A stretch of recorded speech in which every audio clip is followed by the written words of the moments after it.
Hello. Hello. Hello. Hi there. Hello and welcome to the latest edition of the Football Times podcast with myself, RadioTimes.com sport editor Michael Potts. And today I'm joined in the studio after making his debut. We didn't scare him off too much. It's BBC Match of the Day magazine deputy editor Mark Parry. How you doing, sir? I am very good, thank you. And yourself? Very well, very Good. well. Apart from this cold, so we'll see how that goes. I'm just shaking it off after a weekend in Barcelona, because that's obviously what you do. You get a cold in Barcelona. But back for a midweek special of Premier League Nobody games. feels sorry for you. I know. Thanks for the sympathy there.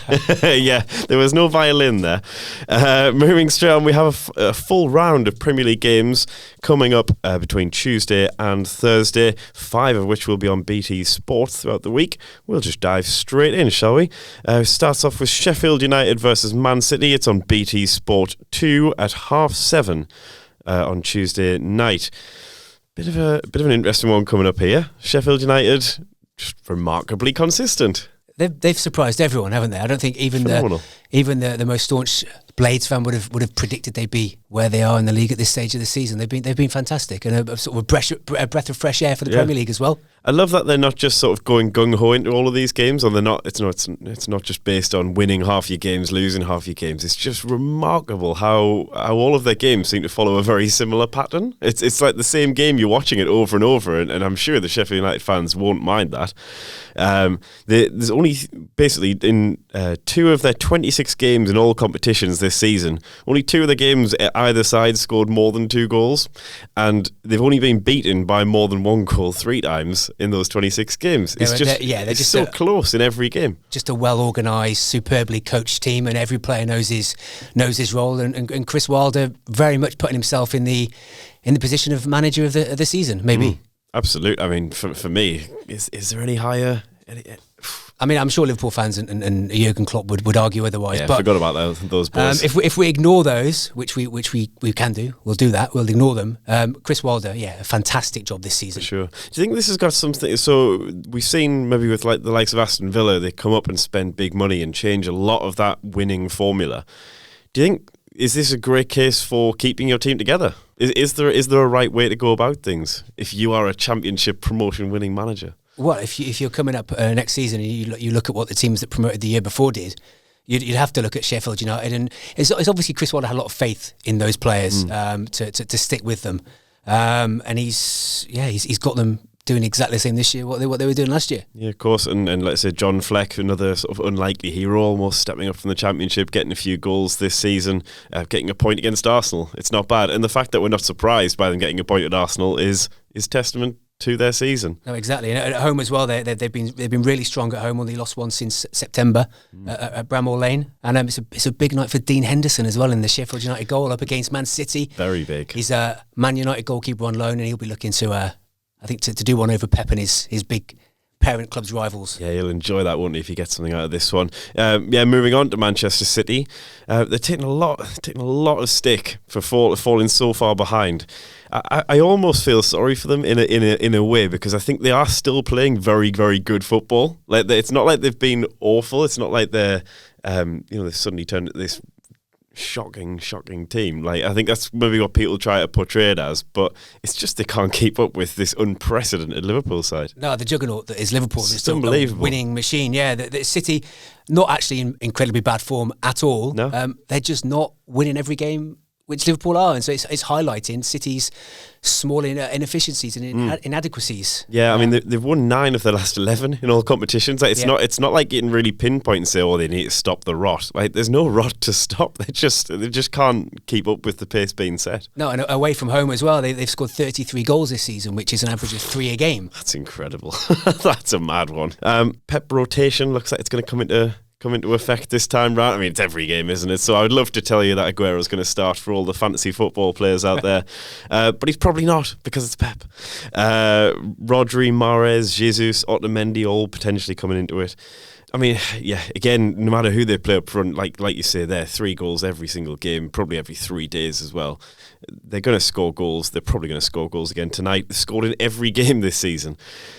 Only 2 clean sheets in 20, though. Yeah, I mean that's the problem. That's the weakness. It's clearly the weakness, and it seems to be whoever he's playing at centre back. They kind of struggle a little bit. Fernandinho's his go-to man there this season, and it's either going to be Stones or Otamendi partnering him at the back, but neither of seems to solve the issue of conceding goals. They're just desperate to get Laporte back.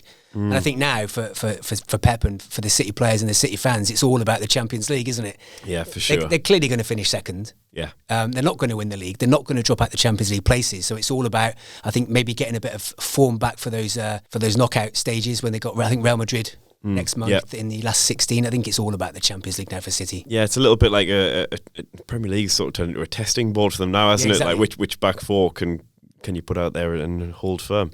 Any predictions for this one? Who knows? Who knows anymore?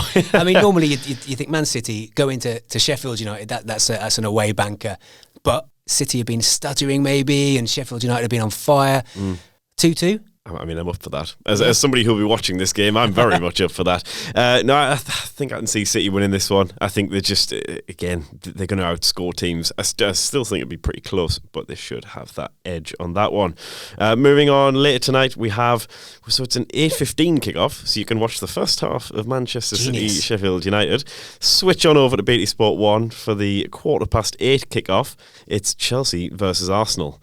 Tasty one between two, I don't want to say incompetent teams, but two teams maybe not at their razor-sharp best. Two flawed teams, I think, who will give the other team an opportunity and chances, yeah? Precise. This is why we have you in the studio.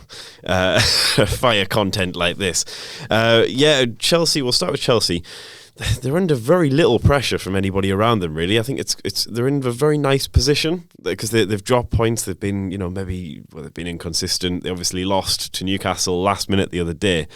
Yeah, it doesn't ever really seem to affect them because nobody can capitalise on that. Yeah, it's a strange one, isn't it? They just seem to be cemented in that top four, and irrespective of how they get on, I think they've lost 6 of their last 11 top flight games. And they're still there comfortably in the Champions League spots. And who knows? Is this a successful season for Lampard so far? Do you think? I think in terms of the transfer ban and the players that he's given minutes to, the likes of Mason Mount and Abraham are only going to improve after playing so many games. I think if they can still finish top 4, that would be a fantastic season for them. It's just whether they do slip out of those Champions League places before the end of the season. That's when maybe, I don't know, eyebrows raised. For sure. Like I say, they're a bit of an all or nothing team, as we've mentioned before, with Sheffield United being so consistent. You see Chelsea swinging rapidly between 12 wins, 8 losses, and only 3 draws in the middle. So it's kind of like you just think that it's okay, lads. You can draw a game. That's fine. It's okay to shut up shop. And I just wonder whether, I don't know if that's maybe Lampard. Is it naivety to maybe just shut games down like the Newcastle one? If things aren't going your way, I know they're the better team there, but sometimes you do just have to close out and make sure you just don't lose games. Yeah, I think so, but I think it's also the inexperience on the pitch as well as the inexperience in the dugout. I think only Norwich have given more minutes to players under 21 in the Premier League this season, and when you've got so many inexperienced young players on the pitch, that wasting time and shutting up shop is something that comes with experience and with age and getting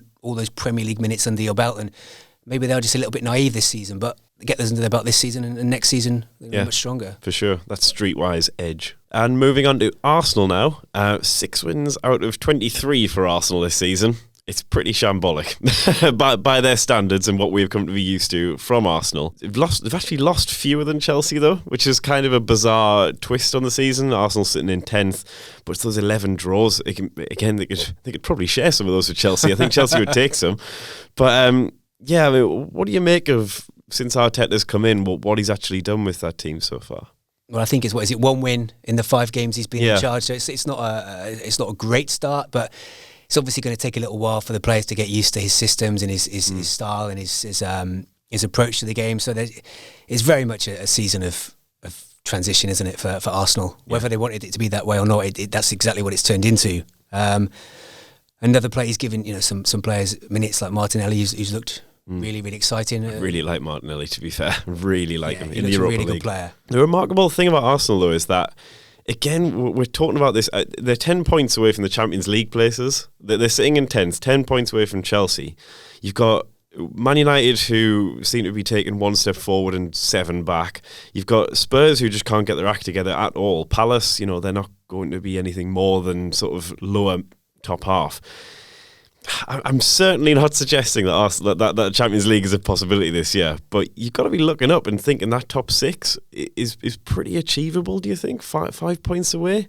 Yeah, well, how many points are they off the relegation zone? That's also a question. There's also that they are 7 points away from the relegation zone. Championship could be quite feasible. No. Yeah, it's just a weird one, because I agree with you there that this is a bit of a drawing board for Arsenal to experiment, and for Mikel Arteta to kind of sift through who wants to be there, who doesn't, and lay the groundwork for next year. But there is still quite a lot for them to play for if they can actually, get that stuck into their heads that they can play for something this year. Yeah, but I think they're so reliant on Aubameyang to provide those moments of inspiration and that spark that with him sitting out again this week because of the suspension. You look at Lacazette; he's not scored away in the Premier League for almost a year. And the last 3 away goals he scored since the start of last season are against Huddersfield, Fulham and Cardiff, 3 teams that are now in the Championship. So you've got to be looking at... They just need more quality in there, I think. I think the Champions League spots are beyond them this year. Yeah. And if Aubameyang does go, wholesale change is needed, I think, again at Arsenal. Absolutely. Prediction for this one? Well, I think the last time Arsenal won at Stamford Bridge was back in 2011, I think it was. It was the big 5-3 win. Incidentally, Lampard started for Chelsea that day and Arteta started for Arsenal. Nice. I like this. I like when narratives come back to haunt them. So with these two back involved, why not? Should we go 5-3 again? Yeah, I mean, you've just basically predicted the greatest night of football of the last 10 years. Get the popcorn in. Yes. Yeah. Paz says watch. So I've gone, my very tame 1-1 draw looks pretty redundant now, but yeah, let's go 5-3. Probably more realistic. Moving on to Wednesday, let's see if Wednesday is quite as exciting. We have Leicester versus West Ham. It's on BT Sport 2 and it's a 7:30 kickoff. We'll start with Leicester. I think you've got to be a little bit careful to make sure their season doesn't just completely slide away from them. I think we've seen this before. Once, the promise of whether they were really truly in the Premier League title race or not. I think they were for a while. I mean, they certainly had to be considered in there. But now that that's kind of gone, it's just a bit of a worrying. Is that them on the beach now for the rest of the season? Are they still going to see finishing in the top 4 as a big achievement? Couple of defeats on the bounce now. Probably need to sort themselves out a little bit. Yeah, I think they've got a bit of a cushion, haven't they, in that top 4? They've got, I think, 9 points down to 5th place, so they've got a bit of a cushion there. I think they're just looking tired. Yeah, I think they're just looking tired, and they did make us all believe, didn't they, that they were involved in a title race after those 8 wins on the trot back in the autumn, including that. Yeah. That phenomenal 9-0 win away at Southampton.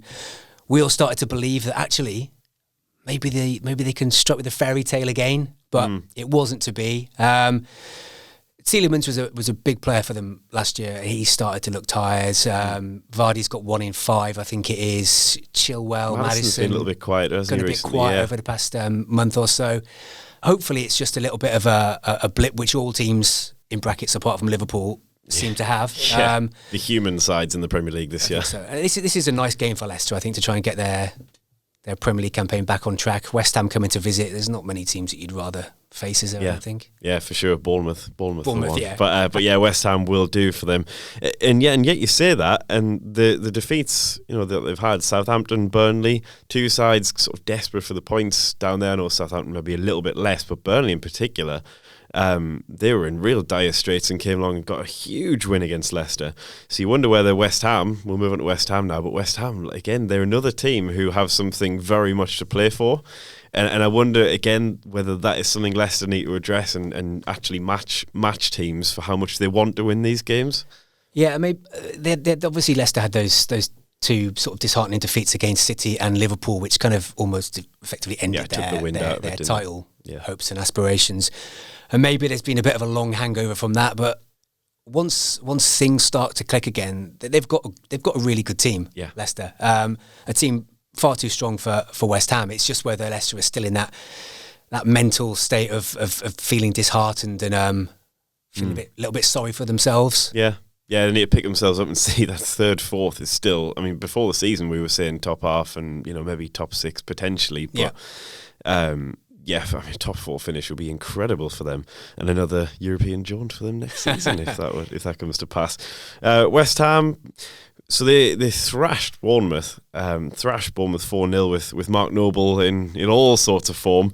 It's looking a bit more reserved of late, quite underwhelming against Sheffield United and Everton. Two decent teams, but they didn't really put up much of a great showing in either. No, and it's since David Moyes came back, it's one of each, isn't it? It's one win, that win against Bournemouth in his first game, and then a draw and a defeat since then. I just think they just lack genuine quality, I think, throughout the team. I mean, they spent big money on Sebastian Haller up front, he's got 6 goals this season, which is nothing to really shout about. He's looked a bit isolated at times this season. If you're looking at the expected goals or just looking at goals, he's not putting the ball in the back of the net enough, is he? For sure, for the 40 million price tag as well. But I guess they want the likes of Anderson, they want the likes of Yarmolenko. I know they've got a couple of injuries in there as well. But I think Antonio could possibly be back, and if he obviously played a few games at centre forward earlier this season. Yeah. If he can get up in and around Haller, then maybe they can start scoring a few more goals. Yeah. Prediction for this one? Well, was it 10 defeats in the last 15 games for West Ham? I think this is the game when Leicester get it back on track, and it's a 2-0 Leicester win. Yeah, you'd hope so for them. A pretty simple day at the office for Brendan Rodgers. He will hope. Moving on to Manchester United versus Burnley. That's also on BT Sport 1. It's a 8:15 kickoff. So once again, if you get sick of Leicester West Ham, switch over. Man United will be getting beat. No, perhaps not.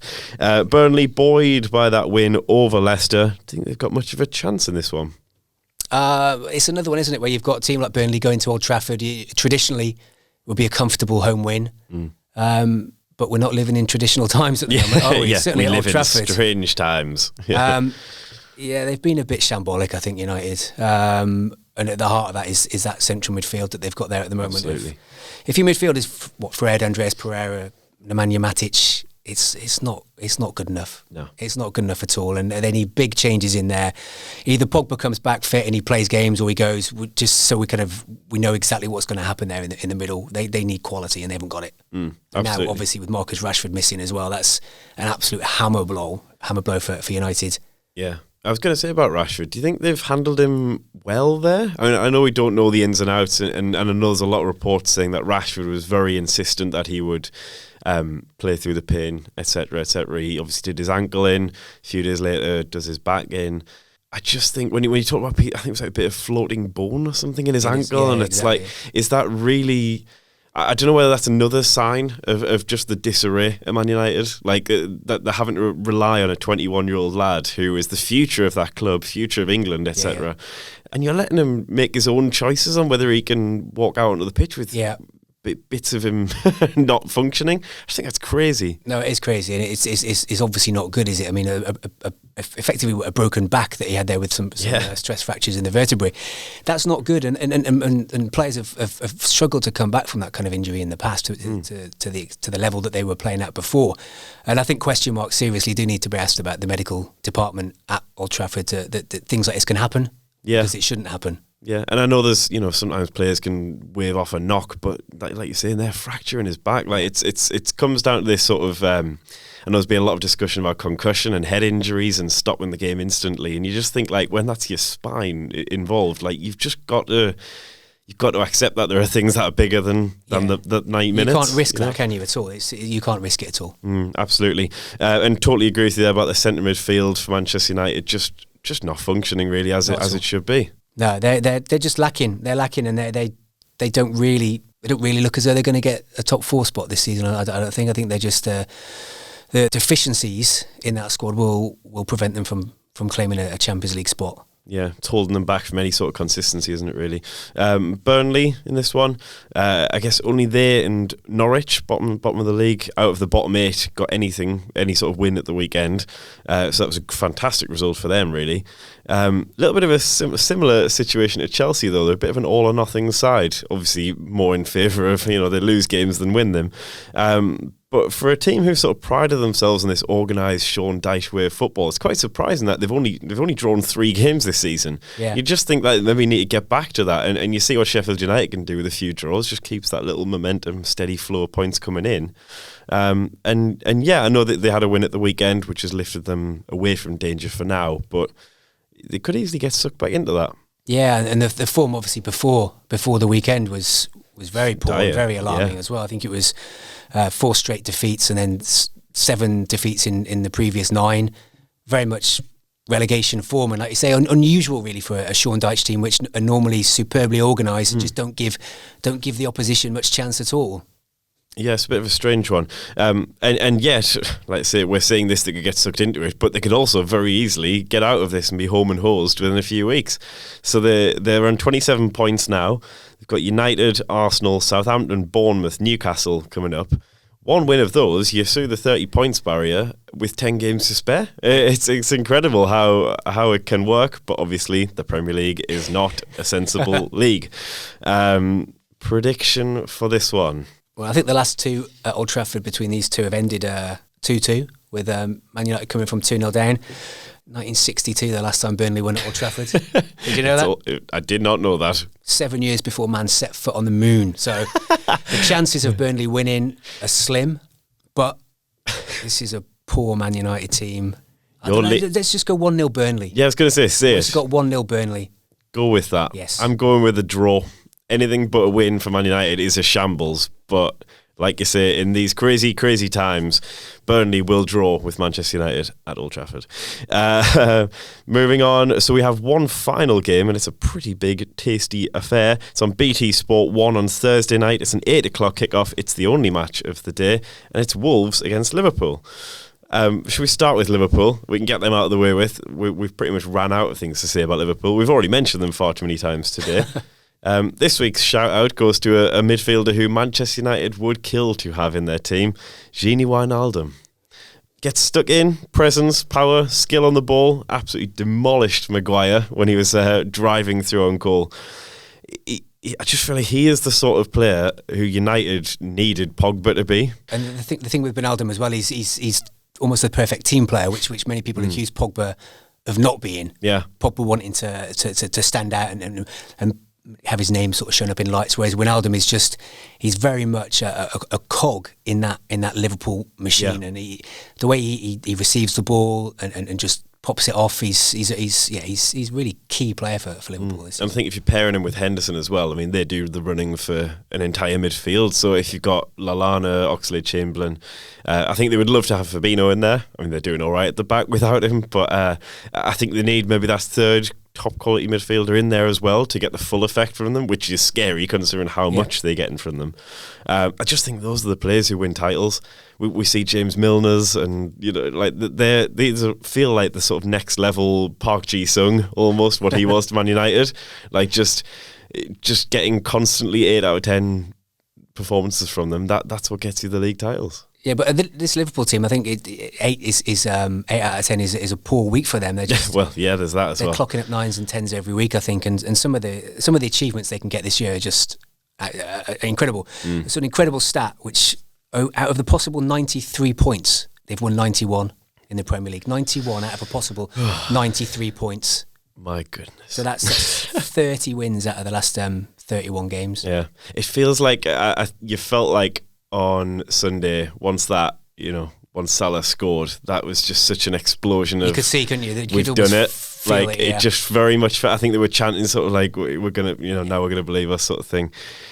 And it just felt like that was the moment everybody was like, yep, we've won this thing. And I think we can pretty much call it over as we speak, barring insane things happening. Yeah, no, Liverpool 100% have won the Premier League title this season. First title for 30 years they've won it. I think now it's a case of how great and iconic and significant this season can be. There, obviously, after Man United's treble in 1999, so they can still do the Champions League, FA Cup, Premier League.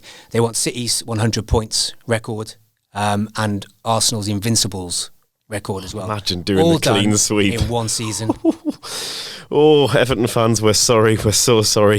But, you can't write it off, though. It's like this winning mentality in every competition. Their under 12s are beating Everton. Like they've got this relentless mentality that's probably going to see them over the line. Well, I think the big question is whether they can do it in a cold Sunday afternoon in Shropshire on Sunday afternoon. That is the question I was going to ask. Can Shrewsbury Town stop Liverpool winning the treble? You tell me. I think it'll be a mixture of youngsters and players on the fringe of things, and maybe a couple of a couple of regulars. Who to look out for Shrewsbury? We have a Shrews fan in the studio here right now. Who are we looking out for in a Shrewsbury shirt? Well, I think Shrewsbury struggle to break down teams in League One. We're very much, I say we because I'm a Shrewsbury fan, we're very much a 1-0, 1-1, 0-0 kind of team. So don't go expecting many goals from Shrewsbury. If it's going to be a Shrewsbury win of any description, it's going to be a set piece in the second half. Yeah. So you've heard it here first. Shrewsbury may only beat Liverpool by 1-0. But before the Shrewsbury game, they have Wolves. Wolves, I'm backing them for the top 4, as in just make the surge. They're 5 points off. They're sitting in 6th. They've got a strong squad. Pedro Neto coming into it, 2 goals in his last 3. Adama Traore, who's a player who is just how good is he to watch? I've watched him for a while now. He's still only 23 is the mad thing, because I feel like I've watched him for a few years. Yeah, I think totally. when he was at Middlesbrough. Yeah, in Villa. And I always thought he was the ultimate everything up until the final third, and then capitulation, like Aaron Lennon in the extreme, or Theo Walcott in the extreme. Now he's put a final product to himself. What a player! Yeah, absolutely. One of probably the most exciting player in the Premier League this season. I'd say. And his battle with Virgil van Dijk on Thursday night could be an amazing spectacle. 2 of the strongest players in the league.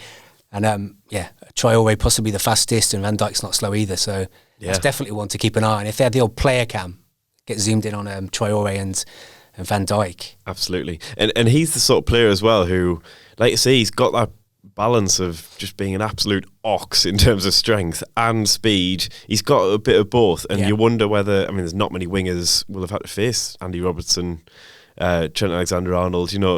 They won't have faced that many times this season, and he could cause them a few problems. Well, that seems to be the one time when teams have maybe put Liverpool on the back foot and kind of closed them down is when they've gone after Robertson and Trent. I think those two kind of almost run the game for Liverpool from fullbacks. Yeah. So if you can pin them back, you've got a chance of maybe getting a couple of goals. Could be a very interesting one. And like you say, they're not expecting anything out of this game, but Wolves, they are probably, in my eyes, that team who will be looking at Chelsea's 4th spot, seeing if Chelsea lose another couple of games and thinking, well, Spurs aren't going to have it, if Man United aren't going to have it, why not? Why not us? And to be fair, whatever they end up with in the top 6, they should end up in the top 6. It's a very, very, it's a job well done.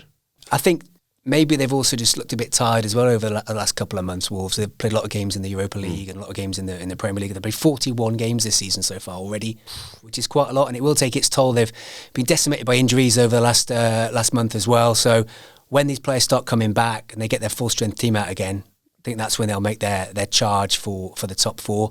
It's going to be a tough one against Liverpool, though, isn't it? Absolutely. Any predictions for this one? Liverpool away to Wolves. Well, I don't think you can predict anything apart from Liverpool win at the moment, can you? Liverpool just win every single game they play. Liverpool win to 0. Shock horror. Wolves haven't kept a clean sheet. I think they kept 1 clean sheet in the last 15 games, so they're not keeping things particularly tight at the back, especially with Bowley out injured at the moment. Yeah, I can see this just being a 2-0 Liverpool win. Yeah, a routine notch on the belt, so to speak. I think I'm going with Liverpool win. I'm saying Wolves could be that team to break this run of clean sheets, potentially. I think, like I say, Traore is somebody they haven't really faced too many times this season, or that sort of mould. I'm going to go Wolves are going to score. That's the boldest I can go with that one. And that rounds off Wolves versus Liverpool. Next up, we have some fantasy Premier League tips. So we've got a few bargain midfielders in there, Traore being one of them at 5.7 million. You've got Doucouré at Watford, who's doing very well at the moment, 5.6 million, especially with Ismail Assar, who's about 6.2 million. He's injured at the moment. He could be in this week, may not be. I think Doucouré is the safest bet there. Jack Grealish as well, 6.6 million. I'd love to see him go at one of the Villa fans, but I'd love to see him turn up at a European club at some point, or a side in the top 4. But for now, he's plugging away very well at Villa. Ben Foster, 4.9 million, saved me this weekend. 4 clean sheets in his last 6, only conceded 2 in those other 2 games. Picked up a couple of save points, bonus points, bit of everything, and like I say, he's a cheap goalkeeper as well. And So I've triple captained this week. I've triple captained. It's a big one. I'm having a shocker of a season, and I'm not going to tell you who I've triple captained because that will jinx it. But look at Liverpool this week with their double game week. You've got a choice out of Salah, Mane, Firmino, Trent. Take your pick. They're all probably going to do very, very well. What's in Match of the Day magazine this week for us, Paz? Well, obviously, coming up to the end of the transfer window, we look in depth at which players certain clubs are looking at. We've got an exclusive interview with Dele Alli. We look at Sergio Aguero and ask whether he's the best Premier League striker of all time. And also, it's some big FA Cup previews as well. Yep. To whet the appetite for this weekend. Yeah, big one coming up. And none more so than Shrewsbury's enormous tie with Liverpool. Aguero, by the way. Top best striker in the Premier League history? Well, you tell me. I don't know. Maybe. The numbers certainly stack in his favour in terms of goals per game. I'm going with narrowly behind Henry in terms of overall player in Premier League. Henry takes it for me. But you'll have to read the magazine to find out what the guys think of that one. And you can head on over to radiotimes.com/sport for all of our previews for the FA Cup coming up, all the Premier League games in midweek. We also have a lot of Australian Open coverage going on while that tournament happens down under. Thank you very much for listening. Cheers, Paz, for joining us in the studio. Listen next week. Thank you. Bye.